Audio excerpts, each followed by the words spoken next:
شهدت الحصة التدريبية لفريق الرجاء الرياضي البيضاوي تواجد المدرب الجديد سعد الشابي، وعرفت الحصة التدريبية وجوه جديدة كاللاعب الشاب العلام الذي تألق مع فريق الرجاء الرياضي البيضاوي لفريق الأمل.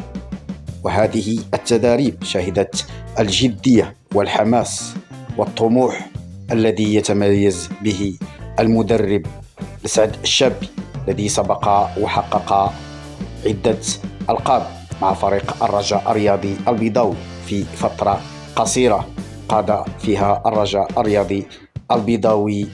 نتمنى أن تطغى الأجواء الإيجابية في تدريب الرجاء الرياضي البيضاوي بقيادة الإطار التونسي لسعد الشابي، ونتمنى لجميع العناصر الرجاوية أن تقدم المستوى المطلوب في المباريات المقبلة.